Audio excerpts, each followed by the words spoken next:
I'm Julianne Puente, head of school at Albuquerque Academy in New Mexico. The Academy is a leader in the world of independent schools. We honor our past while embracing the future of education. Even though I've been going to school in one shape or form for almost my entire life, I still learn something new every day. And I use that knowledge to tackle the challenges that should interest anyone who has a stake in the future we can't fully imagine. Thanks for joining me to hear about what I learned in school. All right. Hello, everyone. I'm here with our co-host from Albuquerque Academy, Associate Head of School, Christine Lenhart. Hello, Christine. Hello. Good morning. Hey, it's January, and we are back at school. How was your break? My break was great. I got to spend a lot of time with family, get some time to relax, ready to be back. Yeah, me too. And, you know, it's so typical of what January is. Although all of our days are different, we always know that in January, when we come back, it's going to be about course selection. And that can be, it should be a time that's really exciting. And there's a lot of agency for our kids now. But there's a lot of pre-work that goes into that. Right. It doesn't just happen. So why don't you talk a little bit about how we determine what courses that we offer? Sure. So I'm going to go back just a little bit here. Sure. You know, when I first started working at Academy, I noticed that a lot of the courses that we had were very similar to when I actually was a student here. And they were rich and it was great. And it was an awesome foundation for when I went to college. I felt really well prepared. You know, one of the things that we really started doing over the last 5 years, 7 years has really been analyzing what courses we are offering for students. Mm-hmm. And, you know, I've been really excited that we have developed an unbelievable amount of courses in the last few years. I've actually never been part of something like that at a school, and it's been really awesome to do. You know, I do think that we are selecting courses. First and foremost, there were certain courses that students were really interested in. They were taking them online. We weren't really offering them at the time. Right. One was psychology, for example. So really listening to the students, listening to what their thoughts were, what they were excited about, and kind of reanalyzing what we think is important as like the foundational coursework for our students. That all Academy students have certain courses, but also just giving them a lot of ownership and they get really excited about that. Yeah. I thought similarly. And what I loved about the Academy when we started to develop some new courses, first of all, we had to do some hard work, which was make some adjustments to the graduation requirements. Right. And I actually knew that was done because actually alums in their own way were leading it. You, Liz Payne, Karen, Glenn, right. And Stephanie, who's not an alum but has been here for so long, to say, you know, let's allow humanities to either be an English class or a history class or both. And by giving that space, it allowed us to offer some different kinds of classes for kids, you know. Right. And the other thing that we were seeing were the numbers of kids in science, in the sciences. And there is more to life than just chemistry and physics. That once you take that, you know, how can you apply that? Right. I was also so impressed here on the culture of this. And this is not typical of independent schools, I don't believe. When we asked teachers to develop courses, they just said yes. They didn't ask for compensation for it. They didn't ask for time. They were like, absolutely. And then just got down to business. Right. So in certain departments, we had actually put it on a rotation because there were so many courses that came forward. So I love it. And I love our course selection. I mean, we're not a college. Mm-hmm. Well, and just the amount of flexibility. I mean, to really pull off this number of courses in these different areas, the flexibility, the expertise, and the willingness, like you said, and creativity of our teachers has just been unbelievable, I think.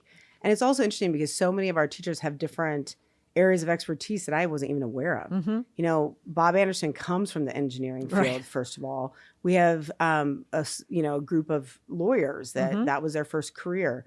You know, my background in finance, I was a finance major. It's been really fun to integrate those skills that I developed in college and when I was in finance and in class. So it's been really fun to be able to listen to what the students, you know, their interests are. And I've just seen an increase in engagement in the students when they've been signing up in the junior and senior years, especially having so much ownership in what they're learning. For the issues with our schedule, and there are issues with every schedule, of course, but by making what we call 8 buckets, that also allowed for some of the scheduling and also to think creatively by offering semester classes, which didn't seem to be as robust as they are now. So when you actually talk to kids, like, what are you taking? They're all different. Right. And that, to me, should be a hallmark, or we take a lot of pride, and not all schools can pull that off on that. I mean, I love that it's a very student-centered decision to be able to have an increased number of singletons like that. It just does make it harder to schedule, but we have never kept that from moving us forward. Something that I love to share with people about our school in regards to our schedule is that all of the other schools that I've worked at, we built the schedule first. You know, we had the faculty we built the schedule, and then we put students into it. What is very unique about what we're doing here from my viewpoint is that we don't do that. We start in January. The reason we start so early in January and February is that we need to collect what the students are interested in, because we actually build the schedule from what the students want. Right. And that has to, again, to be about flexibility with faculty and their willingness to teach different things and build different courses. But to be able to have a faculty where we can actually build the schedule from what the students want instead of the reverse, you know, it really aligns with our mission. It makes me excited that we're all, you know, grouping together to figure out a way to make this happen. You know, sometimes the classes are developed from teacher interests. Or what they have. You know, for example, I think Robin Abbott is offering the U.S. legal system and the Constitution. She was an attorney. Right. That class is going to be amazing. We also, but on the other side, there were students in ex-ed who didn't want to actually, weren't as interested, or there were students in ex-ed who wanted something else besides rock climbing or kayaking or whitewater kayaking, and wanted an opportunity to be outdoors. So they created a new class called Touch Grass, which is, you know, taking on many of the elements of the ex-ed program without, you know, having to be on high ropes and doing that. So I'm anxious to see what the signups will be. But that came directly from students to the department, and they, you know, created this new course on that. So I'm sorry, go ahead. Well, you know, as a parent myself, one of the most important things for me is that my students my children and students are lifelong learners, that they're interested, that they're excited about the actual process of learning. Right. And I think when we are aligning with their interests at this age, I think that really hopefully instills in them this idea of learning lifelong. Also, our teachers are role modeling that by doing something new and by, you know, building new courses. It's not easy. I mean, I just built a personal finance course, and I looked at a blank screen at first and thought, what is it that I think is most important to teach these kiddos? Yeah. And, you know, also they're getting skills that are lifelong, not only, you know, hopefully the desire to be a lifelong learner, but, you know, science of cooking. We're integrating really important, you know, areas of science with something that they're going to have to do in their day-to-day life. Right. And kind of that integration and synthesizing that information, I think is going to be very powerful to them. I get the opportunity in finance when they're young to teach them that, you know, the power of time, the power of compound interest, and hopefully that will impact, you know, them moving forward. It was funny. This weekend, I ran into a family at Farina, and they were like, I've got to tell you something that's hilarious. And I said, what is it? I taught 2 of their children in personal finance, and they're struggling right now because they were giving their kids an allowance. Well, their kids have taken all of that allowance and they've actually invested the money. Now they know about compound interest. Exactly. But they still need their textbook. So their parents are like, as we're excited, they're investing this money. I'm like, wait, we're giving you more money for your textbook. So, you know, it's interesting that kids are really integrated with their learning, hopefully. Yeah. You know, I didn't design my class from scratch, world religions. I taught it in New York. I taught it in the Middle East and here. But when you know, when you're in a new school or different, it does require you to rethink how you're presenting material, what kinds of sources you're using, what kind of conversations you're having, what do you want the students to get out of it. And for me, I've just absolutely loved that engagement with our students here in a way that the position that we often, our roles don't always get to see that. But, you know, I love that we're in the classroom. So the other interesting thing, you know, when we're designing new classes, sometimes, you know, you have to constantly examine your program. For example, in Spanish, we had these heritage classes in grade 6 and 7, and then put them into Spanish 2 in grade 8. It just wasn't making sense to us. This didn't come from students or parents, but from our own teachers and for the people teaching the classes and the people leading the division. So why don't you talk a little bit about what we're going to do with those students next year? Specifically in Spanish. Yeah, and I think the Spanish program is a good example of us kind of continuously reanalyzing what we're doing. So, we were finding that quite a few students, there are these messages that come from colleges a little bit too sometimes, and colleges right now are really promoting students taking 4 years of language. And we were seeing that in the 5th year, sometimes there was not as many students actually taking those classes. So instead of saying, okay, well, that's the way that's trending, we actually have been reanalyzing what are we going to do at that point. And so it's really exciting that they have been, the teachers in this area have been thinking about interests of the students and how can we interest them to continue to explore language, which we find really important as a school. And so they've recently developed, a class that's about culture, cooking, doing little field trips in our own community. Another one that focuses on, the history of soccer throughout the entire world and but the taught history in Spanish. of it. And taught in Spanish. And so trying to come up with topics that we think will really relate to our students instead of saying, oh, well, they're just not going to take as much, at the level 5 in Spanish. We've actually really been trying to re-emphasize that program and try to push that. And, just create opportunities that hopefully kids will find more, just exciting. And that was just an area that we had not really changed in recent years. So constantly reanalyzing that and trying to promote kids to look at their various options. So what is some advice or approaches that we would recommend to students and parents about how to select or the approach to selecting courses? Because I will say, I've actually heard people, oh, we'll just kind of shop the courses. When they do that, as you just said, we develop all of our schedule around the student interests. So when there's all of the add drop that happens, it's very difficult to meet the new demand. We would have done that from the beginning. So how do you work with your own advisees or your own children approach course selection? In especially junior and senior year, because I'm working with the older kids right now, there are different aspects that are incorporated in that conversation. Depending on where they're looking to go to college too, is a part of that. It is a part of that conversation as to what their longer term goals are. However, the space that I like to focus on the most is, what is exciting for you? Like, what can you think about taking next year and get excited about, and really incorporate that into the discussion as well. But it's a combination of both, right? Some students, college guidance will mention to students that a lot of colleges, depending on what they're looking at, will like to see a chemistry, a biology, and a physics. So, they can take the physics their senior year as well as take, history of the universe if that's an interest. And since we've opened up so much of the choices in those grade levels, they can do a combination of both. But I do think their short-term goals and their long-term goals are both really important when thinking about that. I actually work with my kids and have them try and map it out.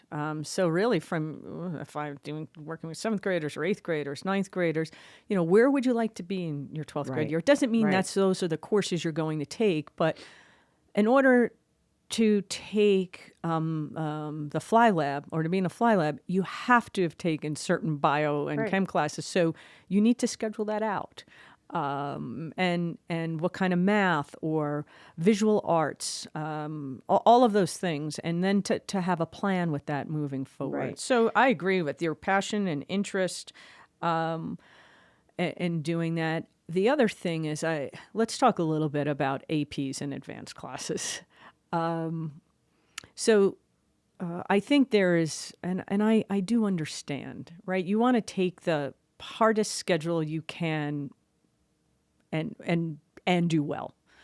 But sometimes I see kids taking 2, 3 AP courses and advanced classes, and then are concerned with the amount of homework that they have in those classes. By the nature of those classes, they are going to be hard. And I also understand that what seems doable in February does not feel that way in October. And I think that's important. To be able to sit down and to crank out 2.5, 3 hours of homework regularly, if you're going to take a schedule like that, is something you have to be able to do. I don't know when your I was the thoughts. division head, and we had a different schedule where we just had more classes each day. I do think that the assessing of homework for me as a division head, I was noticing that more kids had a more challenging time when we had more classes each day in regards to how much they were bringing home at night. Right. I don't hear as much about Me that. neither. Maybe, I think it's been great, Yeah, actually. I mean- Anecdotally, when I hear kids saying, at dinner last night, I told my parents, I'm like, this is amazing. That was amazing anecdotes. The other thing that I have found really helpful as a parent, as well as just watching my advisees, is that they do get to schedule out their homework a little bit more. So by the A and the B, they can get ahead a little bit on the weekends, and that can be a little bit of a release valve for them. But I do think that, the combination of APs and other coursework is always important to think about. I think all of us have a slightly different lens, and that's why it's so important that everybody's incorporating that conversation. College guidance, depending on what your list looks like, might say, hey, do you think that you could make that an AP course? But, a division head or dean of students might have a little bit of a different lens. So I think that's why it's important that we're incorporating all of those people into that discussion. Absolutely. And they all are part of that, each year. I do think that when I went to college, I got put into engineering courses my freshman year. I had no idea what engineering meant. Like literally, I had no idea what it meant. I knew it was a math science kind of focus. I actually was not authentically interested in engineering once I figured out what it was. Here we have engineering courses where students can actually explore things before they go to college and actually figure out if those are interests of theirs. And I think that that's a huge benefit as well. Recently I ran into a parent and their student had taken forensics a couple years ago. And now in college, they've decided to go into criminology. When they started out in business, they were thinking. And so, I do think our courses that were, our slew of courses really does help students actually with where they'll move forward in college as well. I also think, if you're, going to be playing soccer or football or volleyball, you're going to be starring or have a large role in the fall musical and applying to college, like all of that kind of crescendos in October and November. And I do spend time talking to kids about those 6 weeks and, how you're doing in school and the actual, what your report card says is probably more important than simply the classes that you're taking. If you're not doing as well, I get concerned for kids. I'd rather them thrive, of course.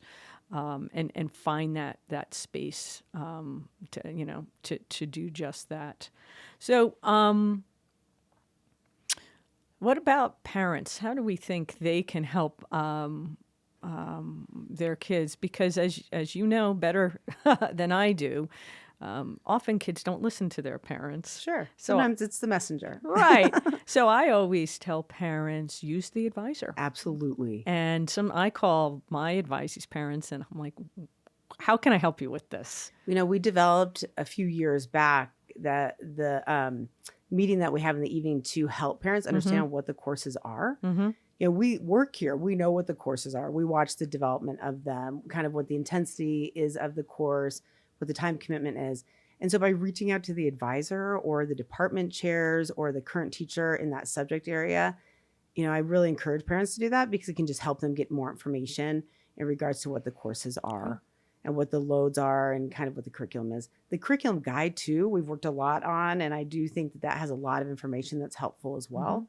But yeah, reach out to the advisor, I think, is key to answer any questions in regards to curriculum and the combination of coursework. Yeah. I would strongly encourage parents to jump on Charger Hub and to look at the curriculum guide. You can actually filter it and do all kinds of things now.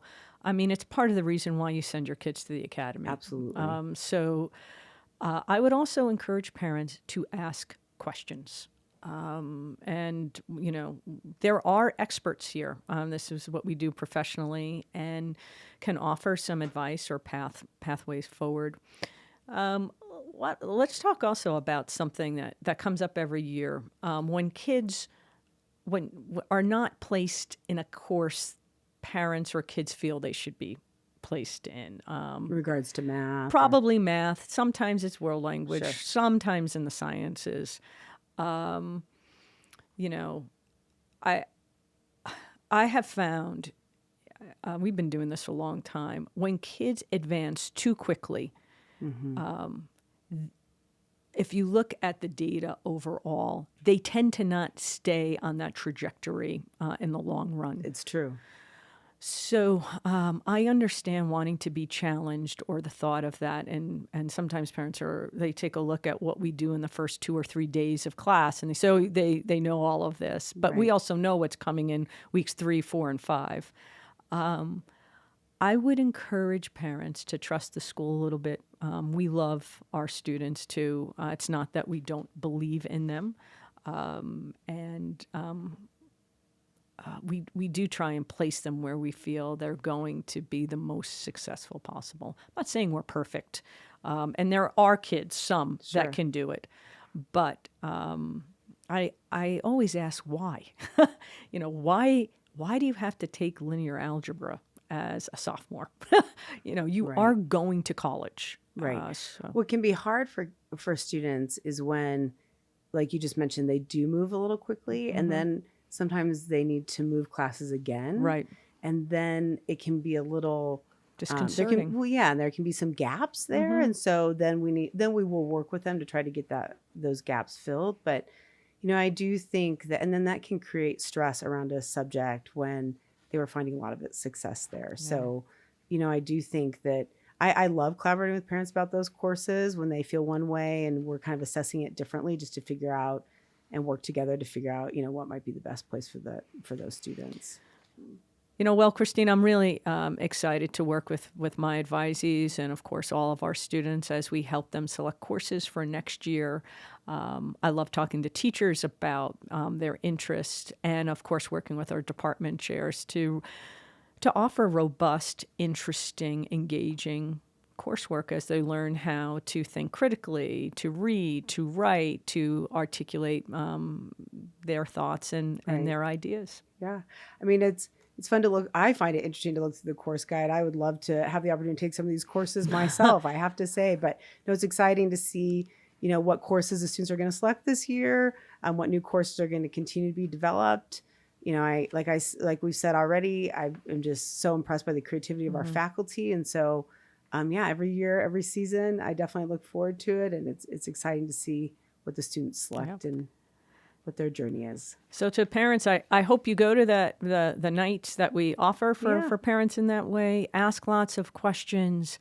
Look through the course catalog. Have good conversations with your children. And call us. Absolutely. And use the advisors. Questions. Absolutely. And feel free to reach out to College Guidance if they have questions. They're always available as well. Yeah. All right, it's time for our teacher feature when you get to meet one of our fantastic faculty members at the Academy. This morning, we are speaking to the one, the only, one of the greatest musicians I've ever played with, Mr. Hovey Corbin. Wow. Wow. Oh, wow. Hovey, it's really great to actually just talk to you in this format. We've talked about music, and I've been able to watch your ensembles and even sat in a few times with the pep band in particular. Yeah. I think you're the hardest working man at the Academy. Wow. I can't think of any events that you're not at, and you're lugging tremendous amounts of equipment from the music building onto the football field, into the gym, onto the stage. And I'm just so grateful that you're at the Academy. Oh, thank you. Why don't you tell us a little bit about your background? I know you grew up in Albuquerque, but how did you develop a love of music? Wow. I didn't develop it. It just happened, and I can't help but do music. And in high school, I started singing and in church choir back in like third grade, and then my sister was going to high school, and they said, we need somebody to play the role of Pierre in South Pacific at Sandia High School. And she said, my little brother can sing. And so I got asked to participate in Sandy High's production of South Pacific back in the late 70s, early 80s. And every night I would spray my hair black because I was supposed to be a Polynesian child, and sing Dites-moi pourquoi. Anyways, and that was my introduction to performing. And from that point, I always looked for opportunities to play and to sing and to perform, including like bringing a banjo that my parents found at a yard sale one day, bringing a banjo to show and tell and singing, what is it? Kermit the Frog, the lovers, the dreamers, and me, with the banjo, so crazy things like that. Taking my senior audition for UNM for music scholarship and playing like all the percussion excerpts that you're supposed to play, the xylophone from Porgy and Bess, and some other percussion solos, and then singing a bluegrass musical number from the musical that I had performed earlier that year with a banjo. Sorry, this is not about the banjo, but just every time I looked, or every time I could perform or participate in music, I did. So I did marching band and choir, and I even marched in drum corps. My senior year in high school, I saw a poster on the band room wall. It's like, what is this drum corps thing? And my band director said, you'd be great for this. You should drive up to Denver and audition. I did, made the drum line and marched that summer, and then took a year off and sang and danced at Cliff's Amusement Park, which I thought was like, wow, they're going to pay me to do this, right? To sing and dance. All right. And then I marched again in 91, and that was the first year that the Blue Knights made the top 12, which is a pretty big deal in DCI, Drum Corps International. And then the year after that, I saw another poster at the UNM, in the UNM basement next to all the practice rooms, and it said, come be a part of Fiesta Texas. And so I auditioned for that and made it in there. And again, I thought, this is the best summer job ever. Singing and dancing. Well, this was just singing on the streets of Rockville in San Antonio in their new park called Fiesta Texas. And so I was singing 5-part doo-wop and getting paid like $11.50 an hour. And it's like, oh my God, this is amazing. So I did that 2 summers. But anyways, that's how I... But Javi, you're really underselling yourself here, because, I mean, the proficiency at which you play the number of instruments that you do play is astonishing to me. Well, I mean, you've talked about the banjo. Yeah. I didn't even know you played the banjo until this moment. I'm not surprised. I don't. I'm an enthusiast on everything. Like I'm a timpani enthusiast. I'm a percussion enthusiast. I would not call myself a professional, but okay. Yeah, I'm interested. I'm very interested in those. In playing anything I can. But you're an outstanding drummer. Thank you. And not a drummer who reads, which that doesn't always happen. And that's why you can play, the vibes and xylophone and timpani. But guitar, I've watched you play tuba, trumpet, saxophone. Actually, I remember on the Zoom calls we used to do on Monday mornings on the faculty, I would always play a song. And you would just pick up whatever instrument and then play with whatever we were playing. I remember us doing I played Superstition, and it was just, that kind of, excitement and fun. So you're much more than a banjo player who can sing harmony. Well, it just so happened that 2 years earlier we had done a soul music project, and that was one of the tunes that we had learned, and like that lick that's in that tune, it's like it's hard to forget. And it's hard to play. Yeah. It is not an easy lick to play at all. No. Right. I was playing at an octave down. I had my mic muted, so you were not hearing me up in the stratosphere playing ba ba ba ba ba da da. So Javi, it's been hilarious watching you around this campus. One day I know I've told you I saw you driving a car, then I saw you in a golf cart, then I saw you in a tractor or something within like a 2-hour period. So, and then even watching you at Common Time recently, you're running around the stage, filling in wherever the students needed you to for whatever song you were playing at the time. Sure. You're restoring equipment for students for them to use. How do you find the energy to do all of these various things during one school day? I think it comes from the kids and just the sheer pleasure and joy of making music with other humans.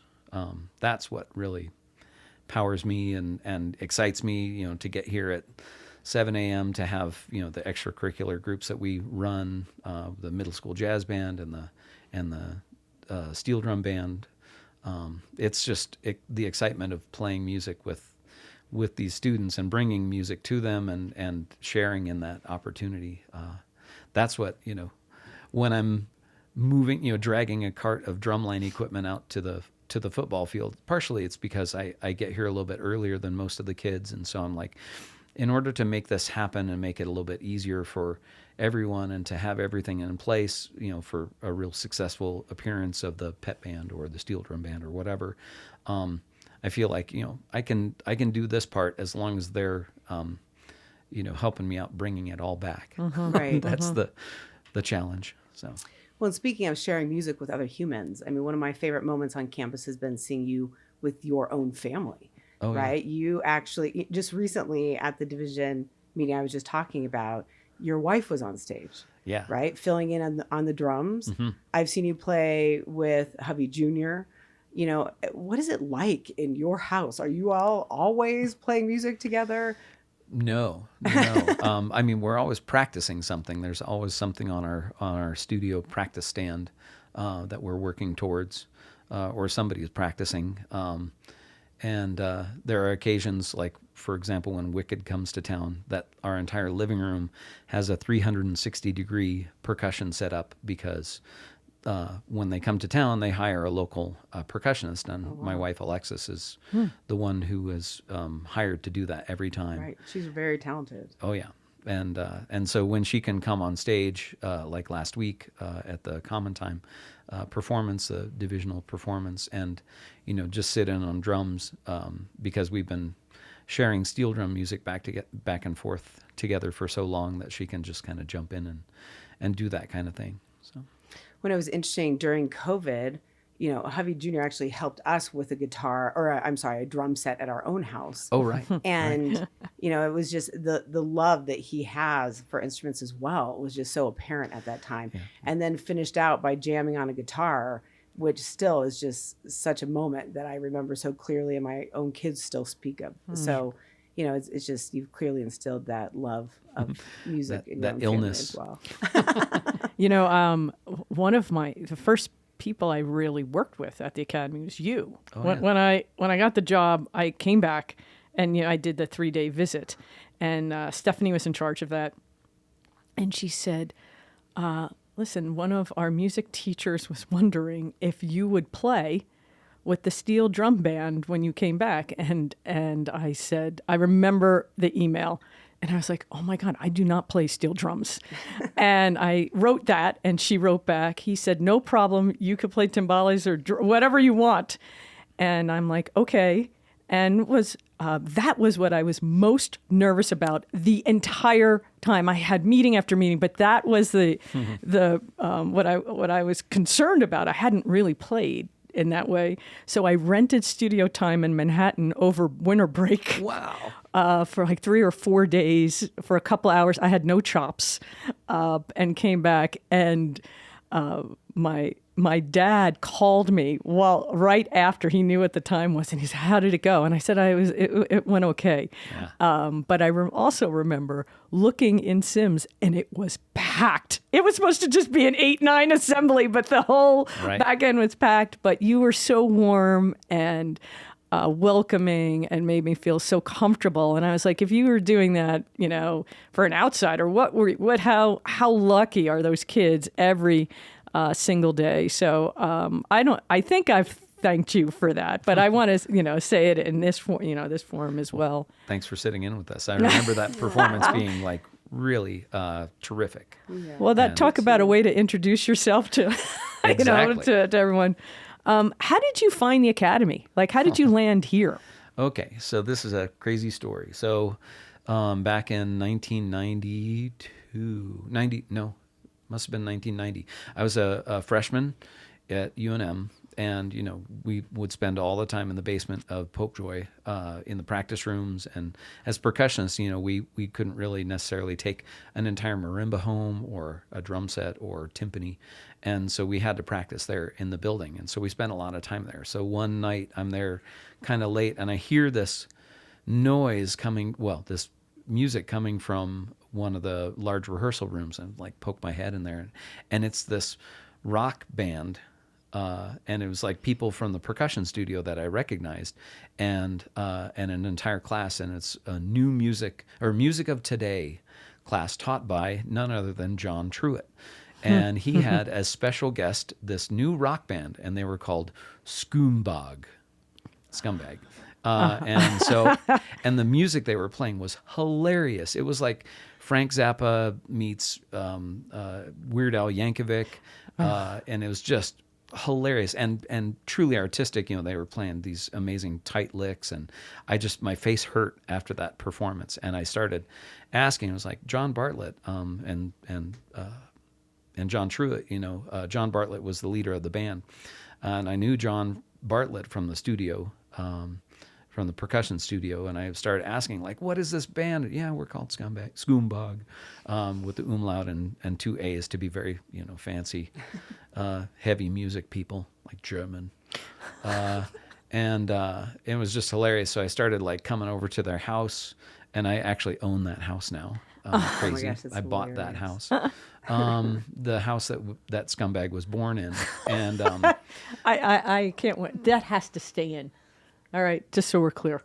Go. Scumbag, yes. I should pronounce the band correctly, Scumbag. But that's how it was born. These guys were these, 4 music majors with 7 music degrees between them, sitting around and saying, like, watching MTV and like, God, we could play just as well as these scumbags.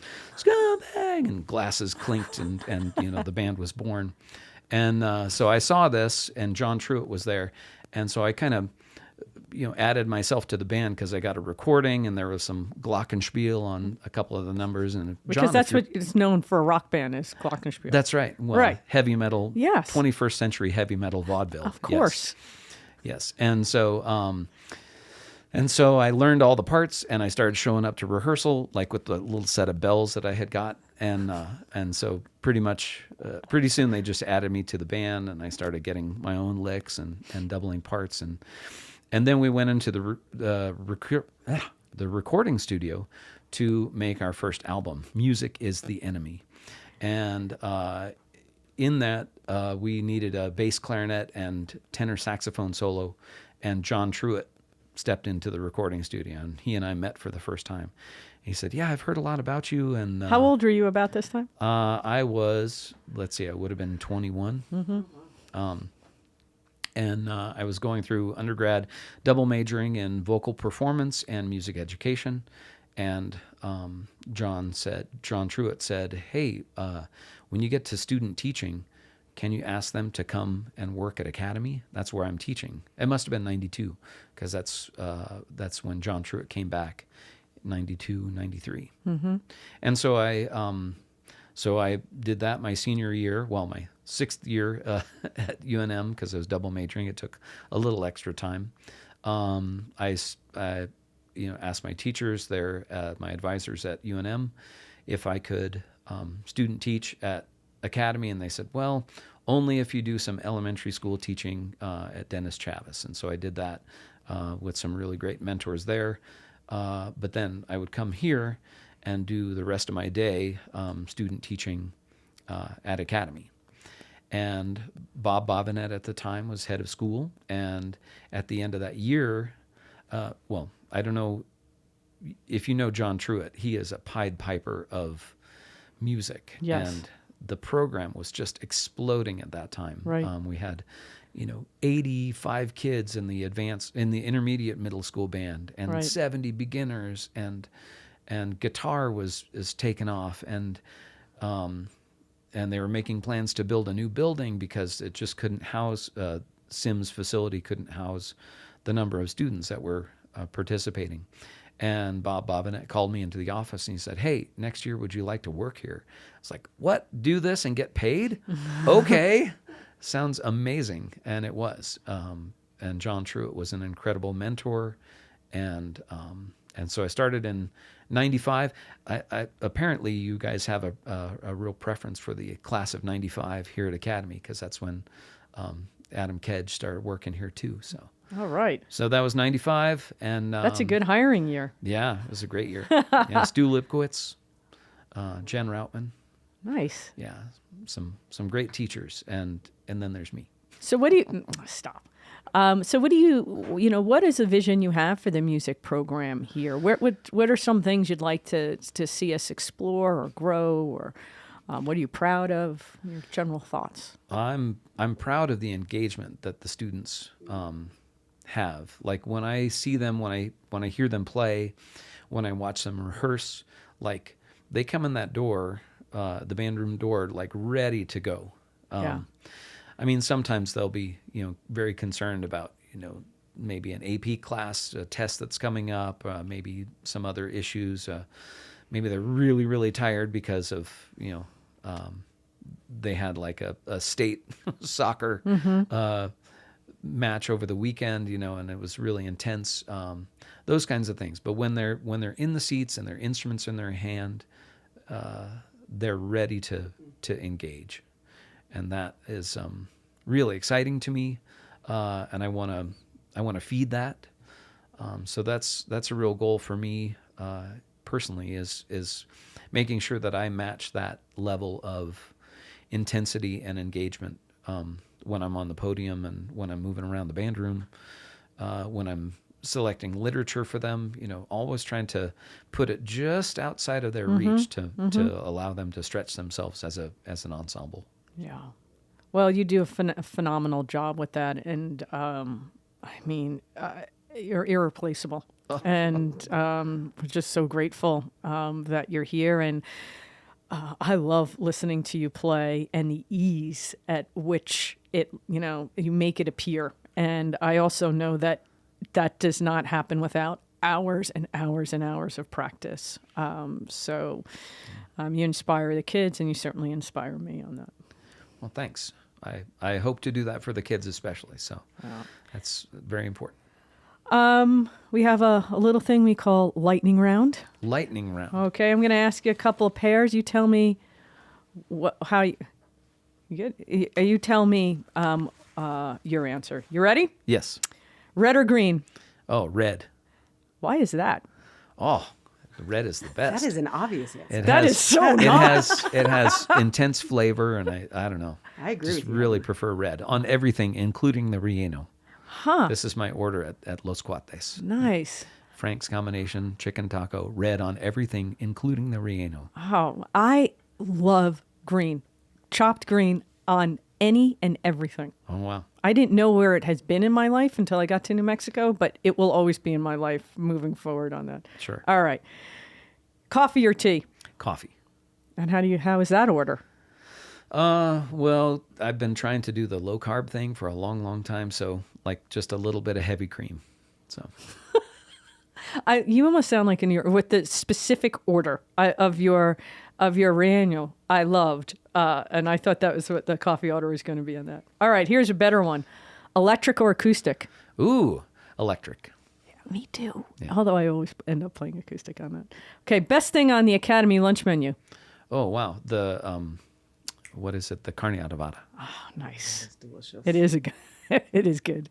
And where is your favorite spot on campus? Ooh, favorite spot on campus. Wow. Maybe the sim stage. Maybe the band room. Mostly because I just spend so much time there, and I've got, there are so many instruments around that I could play, or that, maybe another thing I really enjoy doing is fixing them, and there's a lot around there that need fixing. Little projects, Let's see. Some other favorite spaces on campus. The MPR, the sixth grade drama room, because that's where I used to teach beginning band. And that was a really exciting time. I think that's the hardest teaching job at schools. Middle school band. Absolutely. It is not for the weak of heart, like ever. You give all these middle schoolers noisemakers. Oh my That gosh, is really- and they're emerging To musicians. me, that is so exciting because, people come in and they, they hear, just the cacophony, and I love hearing into the future, because that's the future of music making and band here at Academy. So I love that. Javi, thank you so much for talking to us, and can't wait for our next performance. Hey, Christine, what do we have in our mailbag this week? Well, in mailbag this week, we're going to be talking about how we decided to actually not go on Zoom when there are snow days, to actually give the students kind of old school snow days is when we all grew up, and to kind of keep that the same. Well, I don't think it's something we went back to. It was during the COVID time that, there were no snow days or this. Right. But I think we've had one snow day this year. Only one. And the excitement of a snow day, whether you're 51 years old or Absolutely 12, true. It doesn't matter. True. When that message came across my phone, and I was like, yes! I know.